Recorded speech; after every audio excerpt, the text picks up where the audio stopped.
ہم کریں گے ہر مظلوم کی حمایت۔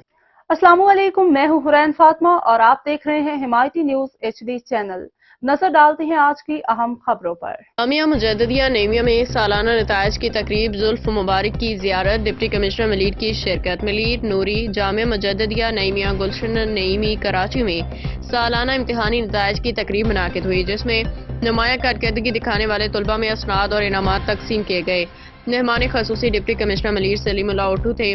دیگر معززین میں ڈائریکٹر کراچی یونیورسٹی سلیم ایمن، مفتی محمد جان نعیمی، مفتی نذیر احمد جان نعیمی اور دیگر افسران شامل تھے۔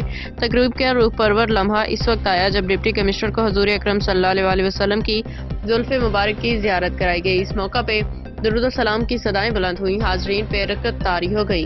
ڈپٹی کمشنر نے طلباء کو نصیحت کی کہ علم کے زیور سے آراستہ ہو کے ملک و قوم کی خدمت کریں۔ مقررین نے جامعہ کی 75 سالہ دینی خدمات کو سراہا۔ تقریب کے آخر میں کامیاب طلباء میں انعامات تقسیم کیے گئے۔